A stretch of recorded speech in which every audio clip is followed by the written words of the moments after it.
Hello everyone, thanks for clicking on this video today. Today I want to talk about something that a lot of people find uncomfortable, or let's say sometimes it could be a taboo subject, and that is religion. Okay, now for me it's not controversial, it's not it's just a way of life, and it's just anyone can be whatever religion. It doesn't bother me one iota, because I don't judge people based on their religion, their colour, their gender. That is irrelevant to me. It's none of my business to a certain degree, to a certain level.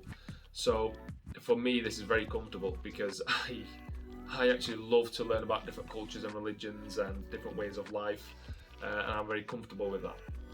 But I appreciate some people aren't, and that's whether it's through just ignorance, whether it's through what they see on the media. But there's, it's sad when that's the case, when we should be really, relishing and just getting to know different cultures, and it should be something of a positive note, not a negative note.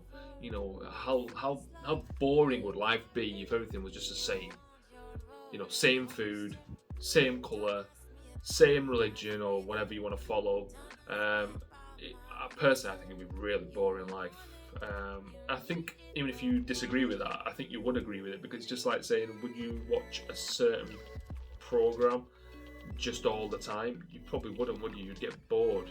So why is it any different in our life? So I believe, obviously, my background, I'm a Muslim. Yes, I was born Muslim.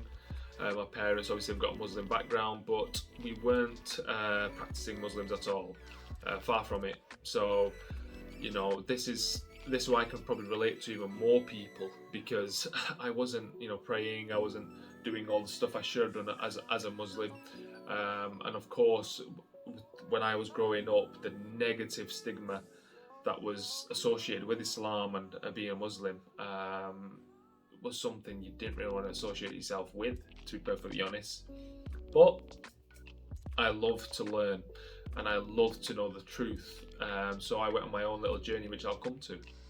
So as I mentioned, of course, I've got a Muslim background, but we never did. We didn't really get taught. Okay, we went and read the holy book, which is the Quran. We read that, but didn't understand no meaning, because obviously it was in Arabic. Don't speak Arabic, so we just read it for reading's sake. But I didn't practice it at home. I didn't pray. None of my family members prayed, so I didn't know much about it, to be honest. But there was one day, obviously in my early 20s, or mid-20s, early 20s I'd say, that a friend of mine asked me a question, and that's what got me thinking.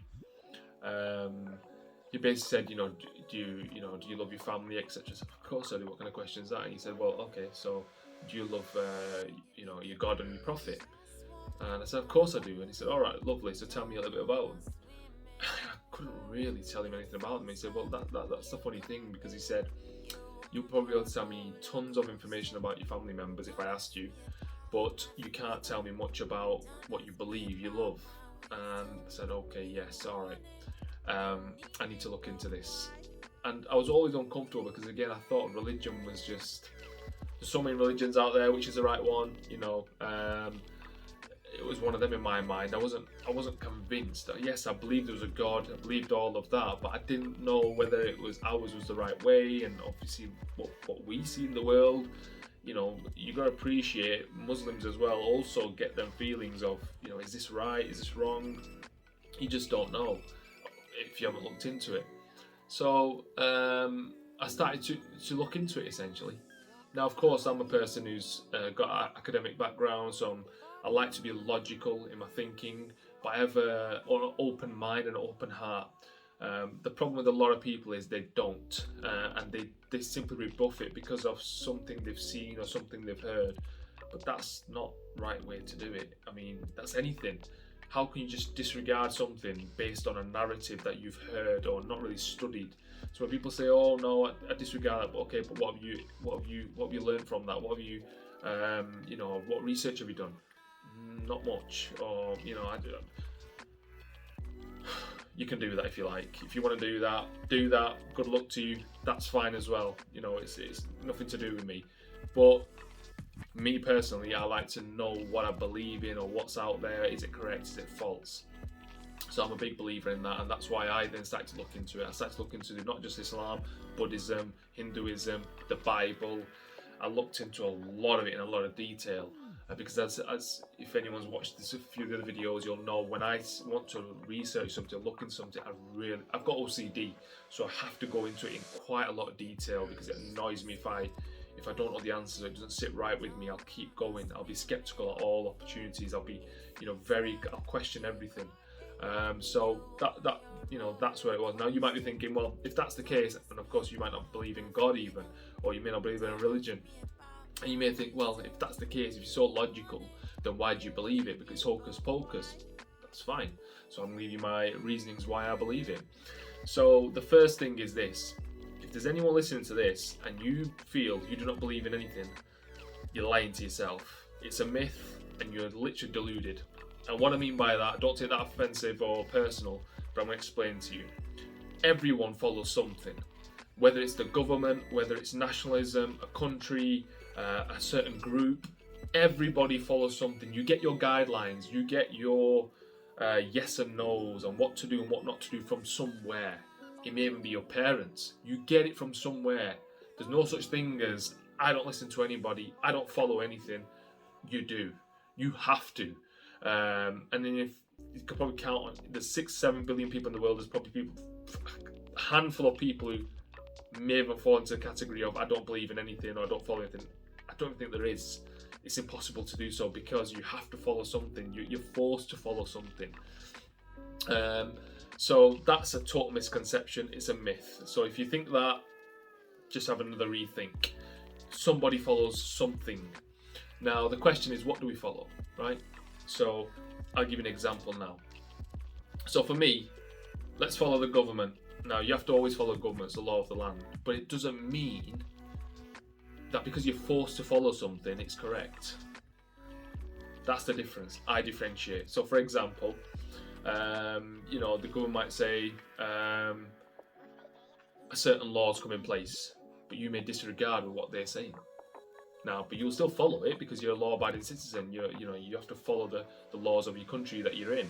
Perfectly fine, but you may disagree with it still. It doesn't mean it's right in your opinion, but you still follow it.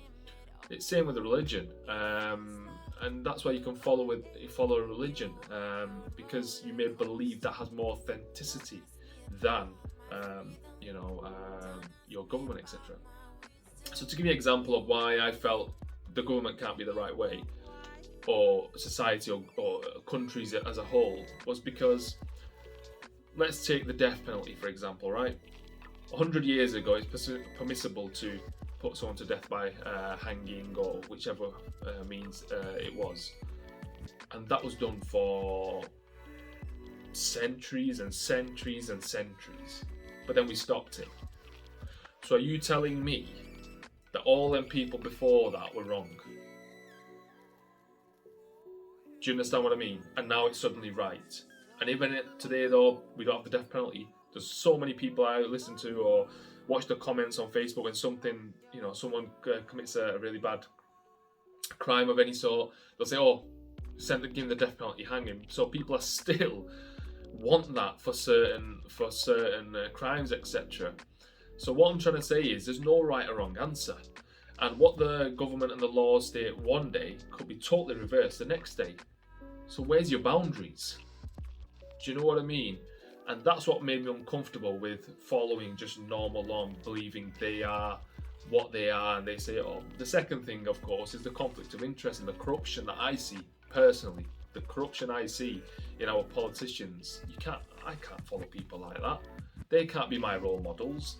They have no inkling of how people live. These are rich people who have lived a great young life, been given all the luxuries of the world. They haven't got a clue about the majority of the population in this country, and that's the most case in most countries, sadly. So for me to believe they've got my best interests at heart, it's impossible, and that shows. We've seen that throughout COVID, etc., things like that. So we've seen all that information. So again, for me, it just didn't make no sense. So again, going back to religion now, I didn't know much about religion, so I started to look into it. And for me, Islam just seemed the right one. Because what it came down to, again, science, I believe in science, right? So a man 1400 years ago predicted so many things without any scientific equipment. He wasn't a scientist, he was in a desert, they didn't have no technology. How he not predicted, but how he confirmed so many scientific facts. I mean, there's like over 1,000 scientific facts in the Quran. That's just crazy, and none of them are wrong. In fact, he said so many things which science hadn't proven, which our scientists have only got to know 100 years ago, 150 years ago. But this was stated by a man 1400 years ago in a book. So how is that even possible? That's not possible, right? It's like the Big Bang Theory, right? I mean, the Quran, it says about the Big Bang Theory, but people think, oh, there's no God. Okay, that's fine. So you believe in the Big Bang Theory, or how did we all come into existence? We don't have to get complicated about it. It's very simple. So how do we all come into existence? Oh, well, we had the Big Bang. Oh, lovely. So where did the energy come from for the Big Bang? That's where you get stuck, because something has to cause the Big Bang. Who created the energy? Nothing comes from nothing. So something has to have created, the energy to the explosion, or whatever you want to call it. Whatever the original starting point was, it can't just happen. Something has to put it there. Now you may say, well, who's put your God there then in that case? No one's put your God there. Yes, but that fits with our rationale because we have a certain definition for God. So we don't dispute that can happen. It's the ones that don't believe there's a God or there's a being out there that's created this all. You're the one who needs to come up with the answer of how that's happened. So that's one element of it. So that was again confirming to me, this seems like, it makes sense. I mean, and the detail that it went into, like how we are created, how the semen, and how we are the stages. It explains the stage, and this is someone who hasn't got a microscope, and only like I said, only like less than 100 years ago they've really found out, what the sperm does and how it becomes what it becomes in the next stage, and next thing, how the baby's formed. This is all explained in the Quran 1400 years ago in detail. And then there's so much about the universe that's in there that's so accurate, which again scientists had it totally wrong. And only have found out recently through obviously better technology, etc. So that's incredible. How can someone get it so right? It's just incredible. And then the other main factor one again, is the book hasn't been changed for 1400 years. Yes, we might have different interpretations as Muslims with all different kinds of views. Get that, but that's interpretation. But the book itself has not been changed. That's a miracle in itself, I believe. And that's God actually says that in the Quran himself. He says, this book I will protect myself. All the other books, we do believe in the Bible. We believe in the Torah, which is the Jews follow. We believe all these books came, but they were corrupted by people, because God says they were for a certain people of a certain time. So that information was only relevant at that stage. So which makes sense, because now it is no longer needed, but the Quran is for everybody and for the eternity, for the whole of time. So that's why he said he will protect it, and that's exactly what he's done, because that book has not been changed, it's not been tampered with. So again, it just confirms that to basically debunk that, you just have to change the Quran. And you can say, I've changed the Quran and now people are following it. But no matter what perception of a Muslim or what ideas they have of Islam, the book is always the same one that we all refer to. So again, that's proof for me that God has said he's going to protect it, and he is protecting it. And you can actually, this is another confirmation, you can actually remove all the books in the world of the Quran. You can throw them all, you can burn them all, you can do what you want. People have memorized it. Hundreds of millions, if not billions, have memorized the Quran from start to finish. It's incredible. How's that even possible? Imagine picking up a book, right? Pick up any book you want, and trying to learn it word for word from the start to finish. Now, you've got to remember, these books that you might learn have a starting, have a middle, and an end. They have a structure. The Quran has no such thing as structure. So you've got a 30 chapter book, which is like, depends obviously on the side of the text, but some are like that, like an encyclopedia. It's got no structure. because the revelations just came and they were put into place. There's no starting, middle, end. There's no storytelling. It's just, a revelation has come from God to the prophet. The prophet has then said that revelation, and then that's recorded, so to speak, and it's in a certain structure on that basis. So as you can imagine, when there's no structure, I mean, how can you learn that? But millions and millions of people have learned it, so you can throw it all away and people can replicate it within minutes. A whole new book, straight away replicate it and put the book out there again, because you can't remove it from the heart. And what people have memorized, you can't do unless you erase all the memory. And even then, I'm sure God will put something else in place which will recreate it again. So all these things, I mean, wow, this is just powerful stuff. And then again, there's so much can go on, but the Quran has so many mathematical I don't know how to explain it, but just mathematical formulas, so to speak, whereby it just fits in. And like I said, there's no structure, but the maths of how there's some YouTube videos by non-Muslims, by the way, which shows the mathematical miracles of the Quran, and it blows you away. There's no one but God who could give this book. It's just not possible for a human being to say all this, get all this right, and say it how in the manner he says it. It's just not possible for me, for a rational person, for a logical person. It's just not possible. So that's why I believe in it. But again, we respect all religions, we respect all people, and despite what you see, although I think now it's changed over time a little bit, but of course when 9/11 happened, all the scrutiny was on Muslims, and even now a certain degree it is, but it's calmed down a lot. But there's and I think what's helped with the Islamic and Muslim role models is when they've come on board, like a lot of sportsmen, etc. So it's become a lot more, people have become a lot more accustomed to it now and more comfortable, because a lot of sports people who are successful, football, boxing, you relate to them now, and you see, oh well, they're not out there to kill us. So that's very important. I think that changes the perception of a lot of people. But that's important. Anyway, that's my. I've rambled on a bit too long. But yeah, please tell me if there's religions. Of course, I'm not. I'm not trying to degrade any other religion. For me, it was just Islam. I felt out of all the other religions made more sense. And again, the book's not been tampered with, whereas the other religions, they agree. The books have been changed. There are many versions. So for me, if that's not from God, then yes, there might be some certain elements of that from God again, but it's not complete. It's been corrupted, we believe. So that's why I've obviously gone down the Islamic route, and I feel that is true, and that's what I follow then in them guidelines. I try to be, and it tells you the good things to do, to be honest with you, and most of it coincides with what society says as a whole anyway, if you look back on it. So yeah, you can get on with life, believing whatever you want to believe, without any hate, by the way. So that's just something, hopefully, if someone can, you just have an open mind, guys. Don't think it's someone's out to get you.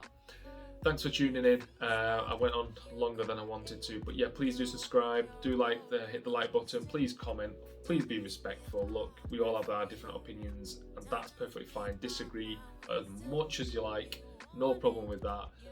But hopefully you might learn something, or it may trigger something, or I'll listen to this, because trust me, we're normal. Thank you so much. Have a good one.